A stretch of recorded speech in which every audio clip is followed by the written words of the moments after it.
O recente caso de racismo sofrido pelo casal Bruno Galhaço e a Giovanna Eubank me deu a ideia de mostrar nesse vídeo como o racismo está em todas as áreas e principalmente na música. É onde todo mundo pensa que todo mundo é amiguinho. Presta atenção.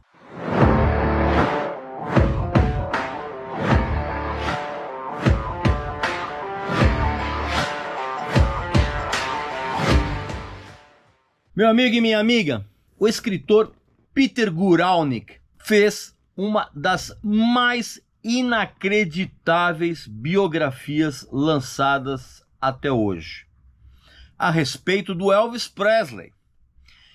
É uma biografia tão minuciosa, tão detalhada e tão chocante em histórias e detalhes que o público nunca tinha tomado conhecimento, que essa biografia foi dividida em 2 volumes imensos. E o primeiro deles, a editora Belas Letras acaba de lançar. O Último Trem para Memphis. É um livro simplesmente inacreditável que mostra o que foi a vida e a carreira do Elvis nesse primeiro volume, até o momento em que ele embarca para a Alemanha, quando ele foi convocado por exército. Então, você tem detalhes incríveis da juventude do Elvis, do imenso sucesso que ele fez nos anos 50, tudo detalhado de uma maneira simplesmente inacreditável. Eu mesmo, várias histórias contadas aqui, eu não fazia a menor ideia disso. É impressionante. E você pode adquirir esse livro aqui, que também vem com um kit, com um adesivo sensacional do Elvis, marcador de página, paper toy para você montar do Elvis, tá vendo aqui, ó? Negócio incrível. Você pode adquirir esse livro com o melhor desconto da internet. Basta que você clique no link abaixo, vá para o site da editora, faça a sua compra e na hora de finalizar você coloca o seu desconto, seu cupom de desconto, que você já sabe muito bem aqui como é que funciona. Você coloca lá, Regis Tadeu Indica, tudo junto.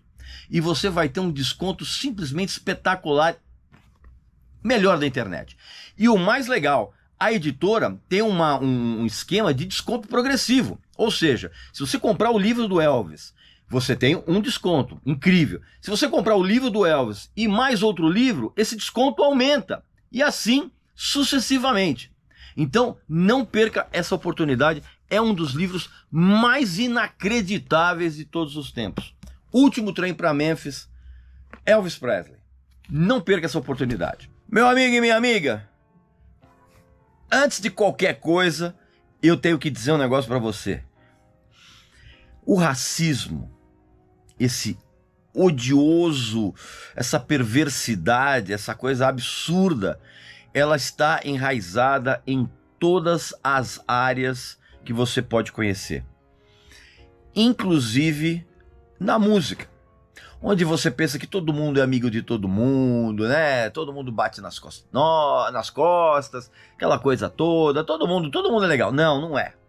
E eu vou trazer aqui para vocês alguns casos que ocorreram no meio da música que mostram que o racismo foi e continua sendo e vai continuar sendo uma praga no planeta inteiro, mas também no meio da música. Claro que antes você vai fazer a sua inscrição aqui no canal, vai visitar a nossa loja, que tem uns produtos muito legais, como essa camiseta aqui, ó, ideal para quem tem pensamentos racistas, aquela coisa toda, e também vai clicar aqui embaixo, vai clicar em Seja Membro, para que você se torne sócio do nosso exclusivíssimo Clube de Membros VIP aqui do YouTube, local repleto de material inédito aqui do tio, um monte de vídeos, séries novas, descontos sensacionais, possibilidade de assistir a shows na faixa, nos bastidores, enfim, um monte de benefícios, tá bom? Então você clica aqui embaixo e escolhe o seu plano.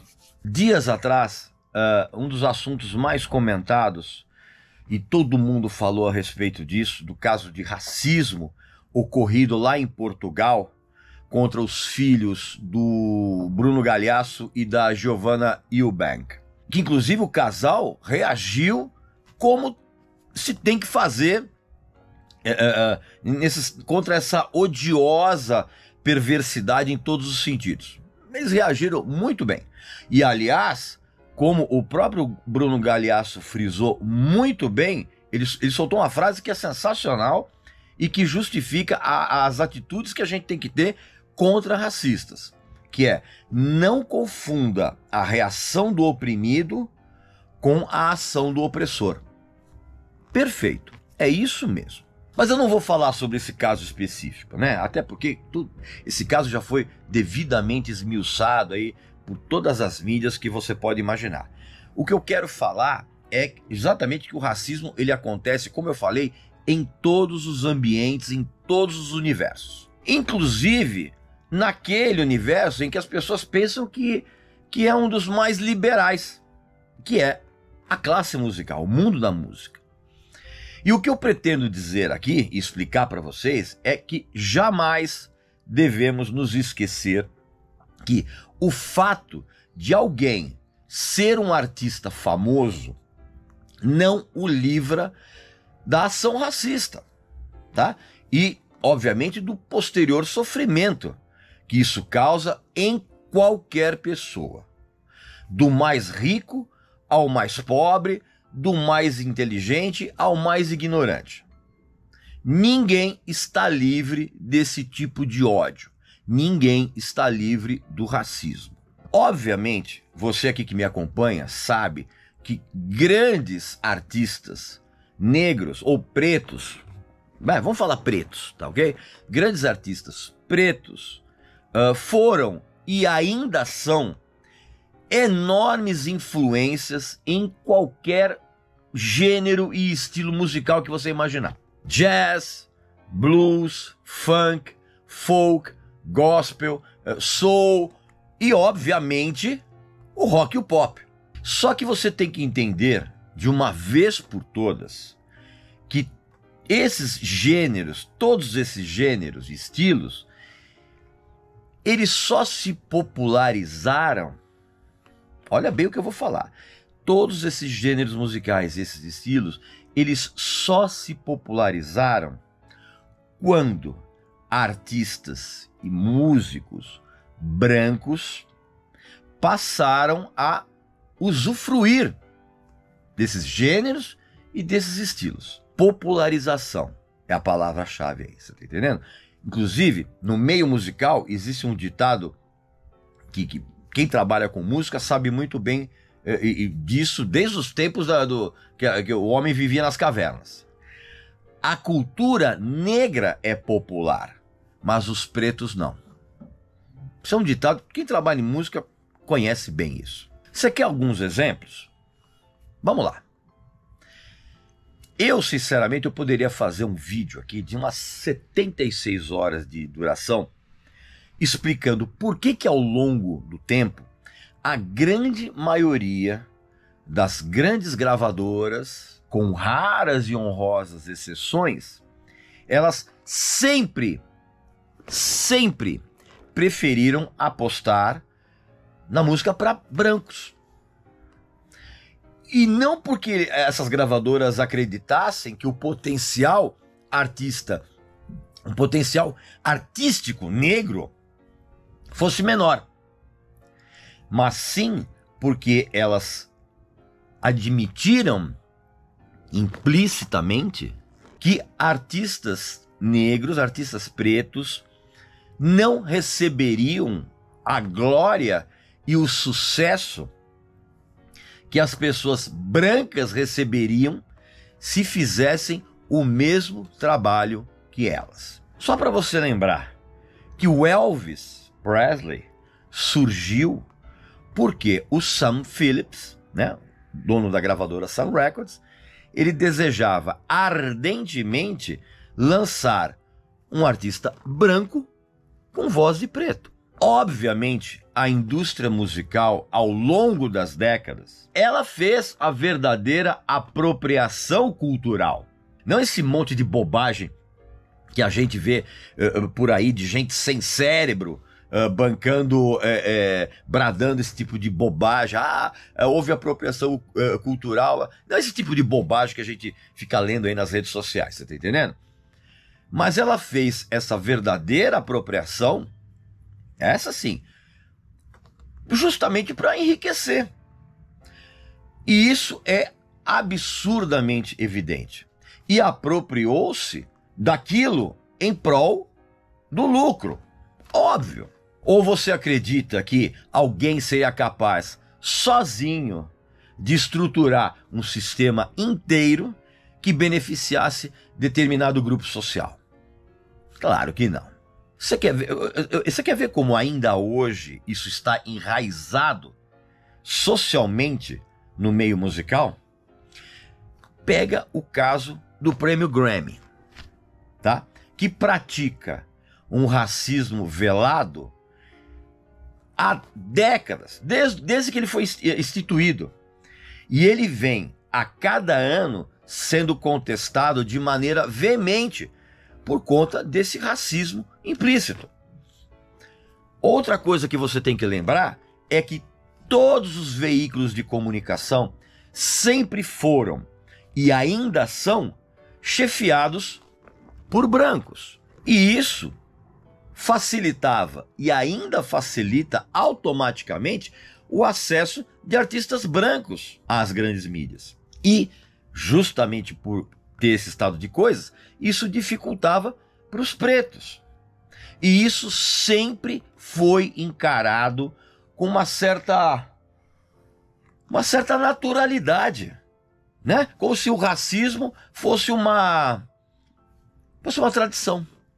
Houve uma época em que os negros faziam pão para os brancos com as mãos, né, negras, né, as mãos pretas, mas eles faziam o pão para os brancos comerem, só que eles não podiam sequer tocar o braço de uma mulher branca, que era algo totalmente proibido, era um tabu isso no passado. Eu vou dar exemplo agora para vocês de artistas.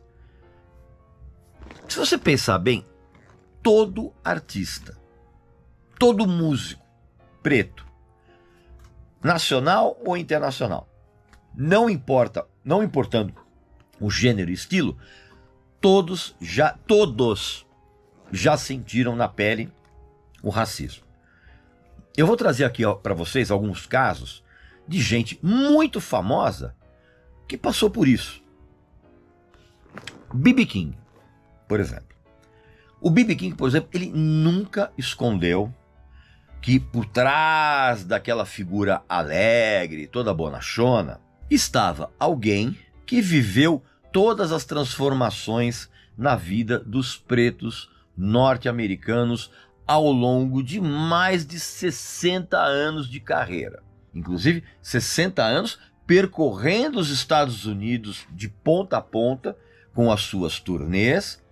E essas turnês foram fundamentais para difundir o blues entre os brancos. E ele sofreu na pele o que isso significou. Eu lembro de uma entrevista que eu fiz com ele. Aqui, ó, vou até mostrar aqui para vocês. Há muito tempo atrás, olha só. Dá para ver aqui, né? Ó o tio aqui. O tio cabeludo aqui, ó. Com o B.B. King, foto Polaroid ainda. Eu mantenho isso até hoje. Para mim é um troféu isso. Aqui, ó. Ó o tio com o B.B. King aqui. Eu entrevistei o B.B. King mais de uma vez. Numa dessas entrevistas, numa das nossas conversas, o papo acabou caindo nesse tema. E o B.B. King me contou que muitas vezes ele foi agredido, ele tomou porrada por ter usado o banheiro dos brancos nessas turnês. E isso, principalmente nas turnês daquele tempo que antecedeu o movimento dos direitos civis, liderados pelo Martin Luther King. Lembra? Na segunda metade dos anos 60.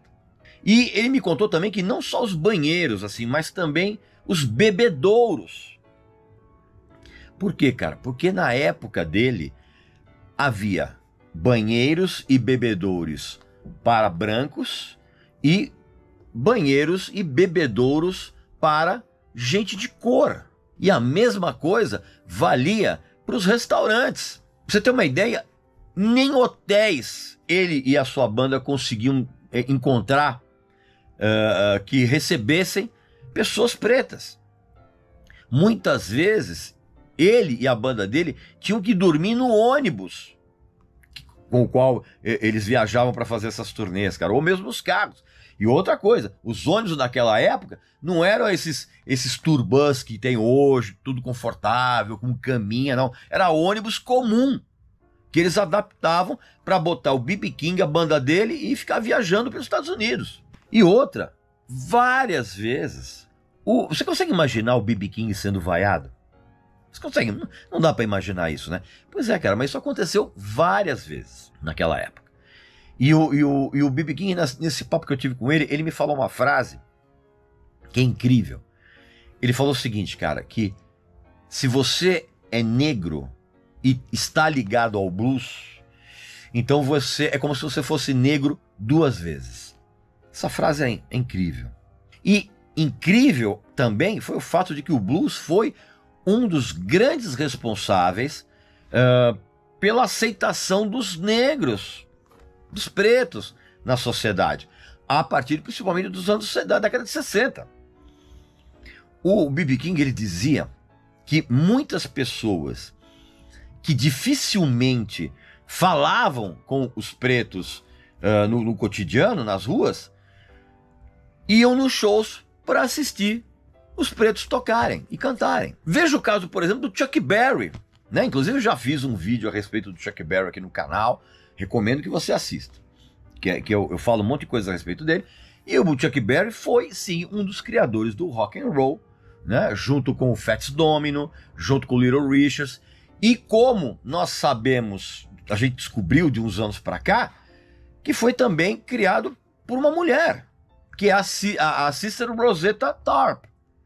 Aliás, inclusive, eu vou fazer um vídeo a respeito dela lá no meu clube de membros VIP do YouTube, tá? Exclusivo lá para os sócios. Vou falar a respeito disso lá. E caso você não saiba, nem nos anos iniciais, vamos dizer assim, do rock and roll, ele era um gênero que ele não tinha muita popularidade.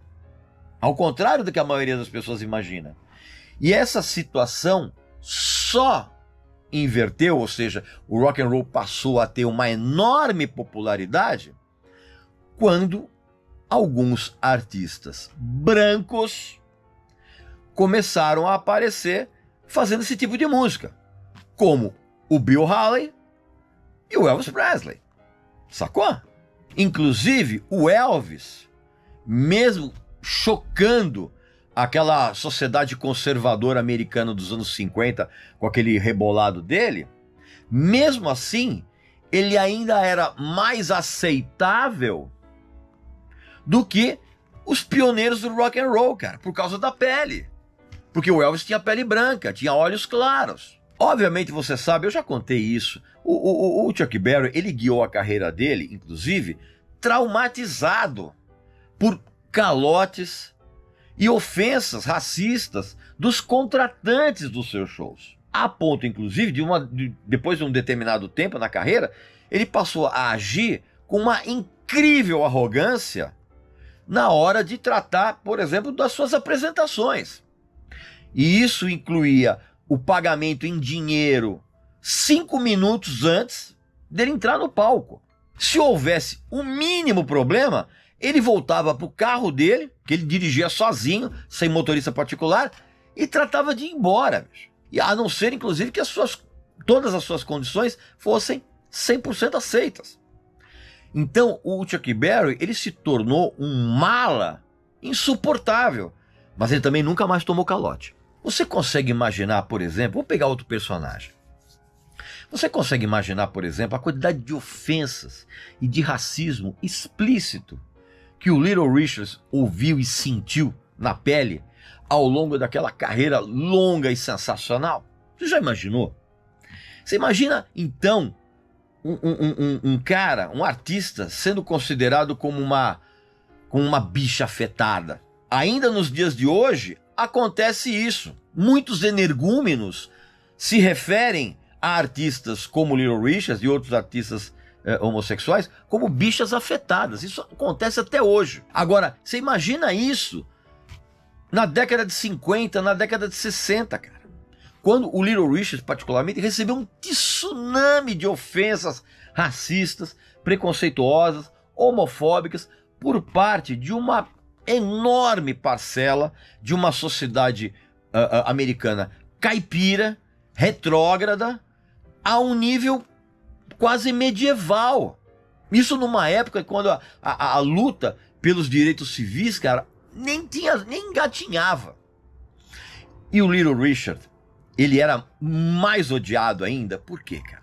Porque numa época em que qualquer preto poderia ser assassinado por motivo algum, ele era folgado. Little Richard era folgado o suficiente para debochar publicamente das ofensas que ele recebia e do racismo que ele sentia na pele.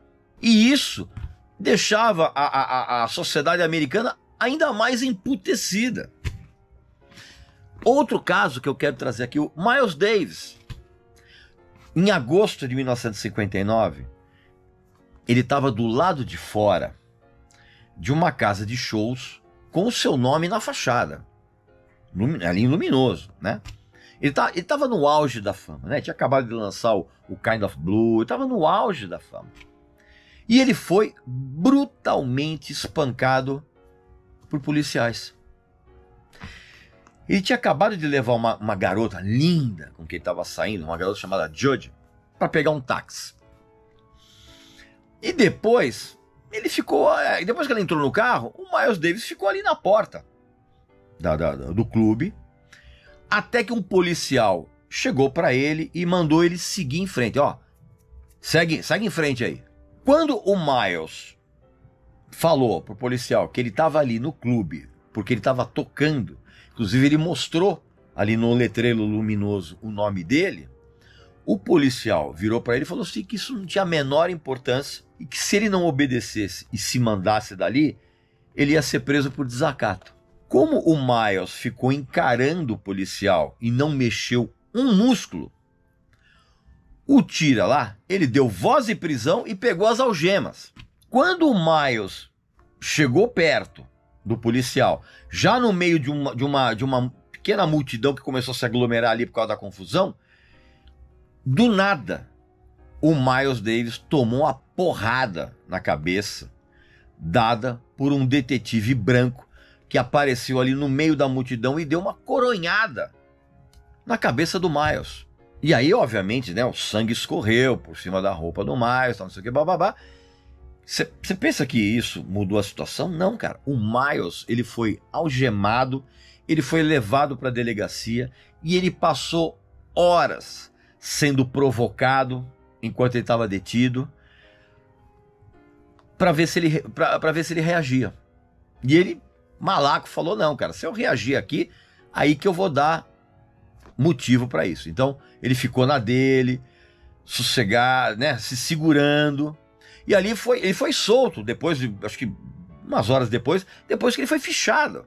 Esse episódio deixou feridas na alma do Miles que nunca foram cicatrizadas e que de uma certa forma explicam a personalidade difícil que ele passou a ter desde então.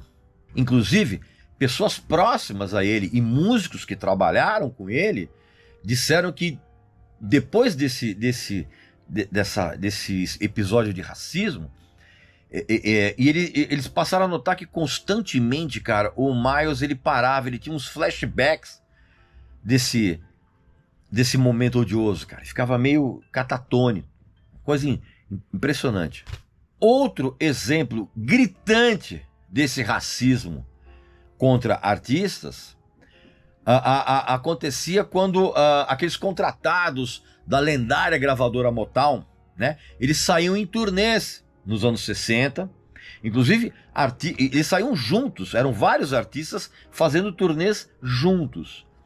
E artistas que já estavam dominando as paradas da música pop mundial, né? Inclusive, os próprios Beatles adoravam toda aquela turma. Smokey Robinson, The Miracles, Supremes, Temptations, Martin and the Vandellas, Marvin Gaye e muitos outros artistas da gravadora de Detroit. E não só da Motown, cara, como também de outras gravadoras tão famosas, por exemplo, com o pessoal da Stax. Acontecia a mesma coisa.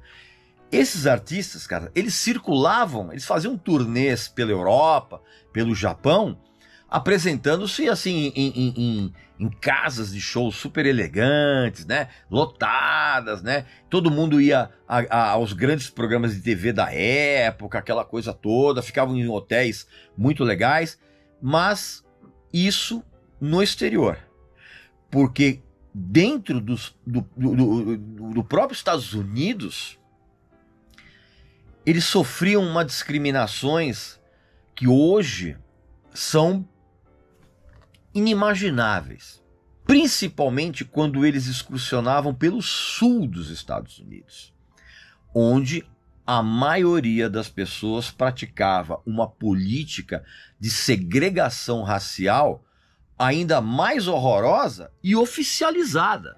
Enquanto os bluesmans ali da região, eles sabiam onde que eles pisavam, como é que eles deveriam se comportar conforme as regras locais, esses artistas da Motown, cara, eles viviam na região leste, na região oeste, excursionando entre o leste e o oeste, onde havia racismo, mas não era uma separação oficial de raças, como acontecia no sul dos Estados Unidos.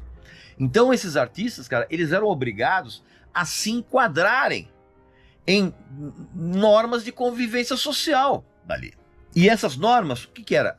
Envolviam desde desde a proibição de você entrar em certos restaurantes e certos hotéis, né? Inclusive, muitas vezes, na maioria das vezes, esses artistas, eles eram obrigados a comer sardinha em lata. Pois é, isso mesmo. Eles tinham que se acostumar a comer sardinha em lata no ônibus, na estrada, enquanto eles estavam viajando, cara, porque eles não podiam usar os restaurantes de beira da estrada, eles não podiam usar os banheiros dos postos de gasolina. Então, eles dormiam, pra você ter uma ideia, uns encostados nos outros, cara, dentro dos carros que levavam os artistas, ou mesmo os ônibus, aqueles ônibus que não tinha adaptação nenhuma, eram ônibus comuns, que eles viajavam todo mundo junto, e todo mundo às vezes era obrigado a dormir um encostado no outro. Outra coisa, eles também não podiam entrar nos cassinos de Las Vegas, os cassinos onde exatamente eles estavam fazendo shows. Eles não podiam entrar livremente ali, cara. Não, era uma porta especial. Entrava você pela porta dos fundos. Artistas eram o tempo todo recebidos por policiais armados e intolerantes contra os crioulos. Era exatamente o termo que eles usavam na época. E era um termo extremamente depreciativo.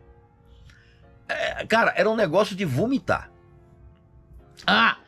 E todos eles tinham que estar com todos os documentos em dia, incluindo coisas que não eram exigidas dos artistas brancos, por exemplo, como nota fiscal de compra de equipamento. Aliás, por falar nisso, tem uma história horrorosa. Essa coisa da nota fiscal de compra do equipamento salvou, uma vez, um integrante da banda daquela sensacional cantora, a Irma Thomas, que inclusive foi aquela que gravou Time Is On My Side, a canção que depois ficou eternizada pela versão dos Stones. Mas o que acontece? Eles estavam fazendo um show numa pequena cidade ali da Flórida, e um dos promotores dos shows, da Irma Thomas, ele levou um prejuízo. E o que ele fez, cara? Para não pagar a cantora, ele inventou que os músicos tinham roubado os instrumentos. E aí, todo mundo foi preso, menos a Irma Thomas. Ela falou pra mim, não, peraí, você vai prender a minha banda? Então pode me encarcerar também. Eu vou presa junto deles. A sorte é que essa confusão acabou, cara, quando o músico que foi acusado de ter roubado o instrumento, já na cela da delegacia, ele teve um insight de falar, cara, eu tenho a nota de compra do instrumento. Ele pegou e mostrou a nota de compra do instrumento. E aí, eles foram liberados. Mas se não tivesse isso, meu amigo, tava todo mundo lá em cana. Sem contar ainda que os shows dessa turma famosa que eu tô citando, da Motown, da Stax, da coisa toda, muitas vezes os shows eram interrompidos, cara, na bala, tiros, ou por grupos de supremacistas brancos, tipo Ku Klux Klan aí, portando taco de beisebol. Aliás, esse racismo também acontecia nos locais dos shows, porque na maioria dos locais tinha uma corda separando o espaço da plateia preta para a plateia branca. E até mesmo era muito comum nos shows os artistas serem obrigados a fazer 2 shows. Um mais cedo só para plateias pretas e o outro, e 2 horas depois, eles tinham que fazer um outro show para plateias brancas. Cara, eu lembro de uma história, tinha uma turnê do Sam Cooke, que é junto com a Dionne Warwick, em que ela cantou o show inteiro voltada para as plateias pretas, né? De costas para as plateias brancas, né? E aí o Sam Cooke falou para ela, meu, não faz isso, canta para frente para todo mundo. E ela ignorou, cara, falou, não, eu vou cantar para quem tá me dando atenção. E cantou só para as plateias pretas e de costas para as plateias brancas. Cara, foi uma confusão que você não faz ideia. Pra você ter uma ideia, os Beatles.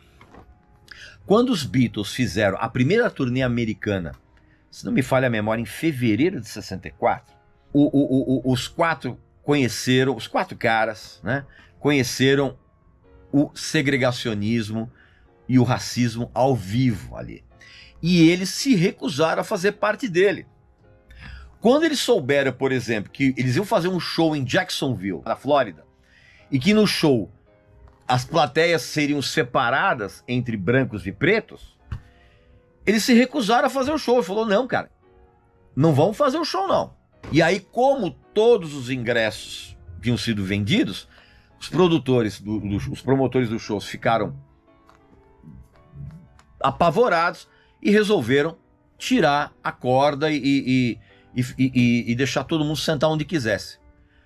Inclusive, quando o John Lennon entrou no palco, primeira coisa que ele falou, ó, a gente nunca tinha tocado para plateias separadas pela cor da pele, e não vai ser agora que eles vão começar a fazer isso, e não vai ser agora que a gente vai fazer isso. E não fizeram. Fizeram o show com todo mundo sentado ali onde quisesse. Claro, né? Ninguém se misturou por medo, mas tiraram a corda. E a partir desse incidente, vamos dizer assim, todos os contratos de shows dos Beatles passaram a ter uma cláusula que proibia essa segregação. Todos os contratos. Inclusive, é esse tipo de atitude que levou inclusive, a gravadora Motown a adotar o mesmo procedimento para todos os contratos de shows dos seus artistas. Inclusive, eles chegaram a interromper nos Estados Unidos uma turnê que eles chamavam de Motown Review, que tinha sido feita na Europa sem nenhum problema. E começaram a acontecer tantos problemas que eles tiveram que interromper a turnê. E falou, ó, a partir de agora a turnê está suspensa e a gente só vai voltar a tocar quando não tiver mais essa barreira separando as plateias pela cor da pele. E lá nos Estados Unidos a coisa toda melhorou um pouco depois que o presidente Lyndon Johnson ele assinou em 68 uma lei proibindo a segregação racial nos Estados Unidos, que era The Civil Rights Act. E ele só fez isso, cara, para acalmar todos aqueles distúrbios que aconteceram depois do assassinato do Martin Luther King. E aí, a partir da assinatura dessa lei, os próprios artistas começaram a reparar que quando eles voltavam a fazer show naqueles locais onde eles foram discriminados, eles começaram a perceber um monte de caras brancos com as namoradas negras, com as namoradas pretas ali.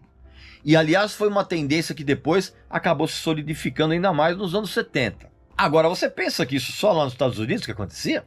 Não, cara. Acontecia aqui no Brasil também. Aliás, acontece. Mas, assim, existem casos que foram tornados públicos.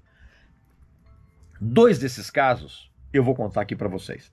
Aliás, eu vou contar apenas 2 casos que vieram a público dos milhões de casos que já aconteceram com todo artista preto aqui no Brasil, de qualquer gênero, de qualquer estilo. Todos, sem exceção, naquela propalada democracia racial que dizem que existe aqui no Brasil, todos já passaram por problemas sérios de racismo. Muitos artistas pretos de um passado não tão distante passaram pelos mesmos problemas que os artistas americanos passaram nos anos 50, nos anos 60.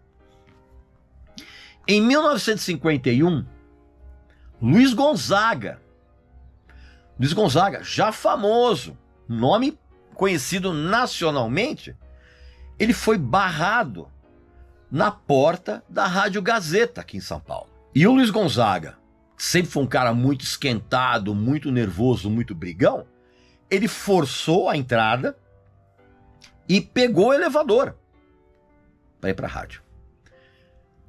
No corredor da rádio, 2 seguranças apareceram e deixaram muito claro que o Luiz Gonzaga tinha que pegar o elevador e descer, porque ele não ia entrar na rádio, por causa da cor da pele dele, porque ele era preto. Pra você ter uma ideia, foi preciso um diretor da rádio aparecer para liberar a entrada do Luiz Gonzaga na Rádio Gazeta, cara. Outro exemplo público. Em 1922, o grupo Os 8 Batutas, que era um grupo liderado pelo Pixinguinha, cara, né? E a maioria do grupo era composta por músicos pretos. Eles foram fazer apresentações em Paris, né? Inclusive, uma viagem que foi bancada, inclusive, por um milionário da época chamado Arnaldo Guinle. Quando eles foram fazer esse show, a imprensa brasileira caiu de pau, dizendo que era um absurdo músicos pretos viajarem internacionalmente para Paris para manchar o nome do Brasil. Olha o absurdo. Tempos atrás, eu conversei com um músico erudito, tá? Preto. E ele disse claramente que existe sim um racismo velado nas orquestras brasileiras, principalmente, né, por conta de umas brincadeiras, dos comentários, assim, blá, blá, blá. Ele mesmo, por exemplo, era, não sei se ainda é, alvo de piadas, de brincadeiras, inclusive pelo fato dele se vestir de uma maneira sempre muito elegante. E ele me explicou, cara, que ele sempre se veste de uma maneira elegante e ele sempre tem que estudar o dobro dos outros músicos, porque em qualquer situação que der empate, ele sabe que se ele não se vestir muito bem e tocar o máximo, ele não vai ser escolhido.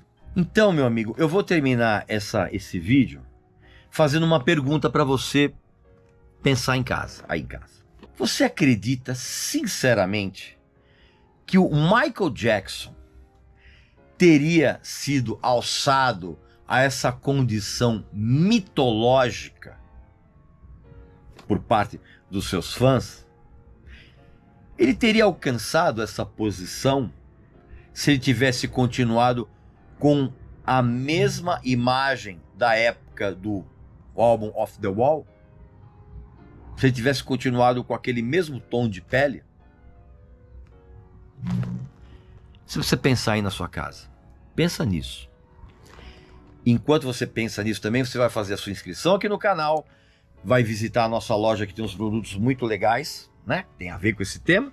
E também clicar aqui embaixo na descrição do vídeo em Seja Membro, para que você se torne sócio do nosso exclusivíssimo Clube de Membros VIP aqui do YouTube, tá? Sempre com um monte de material inédito do tio aqui, séries inéditas, aquela coisa toda que eu já falei no vídeo aqui, tá bom?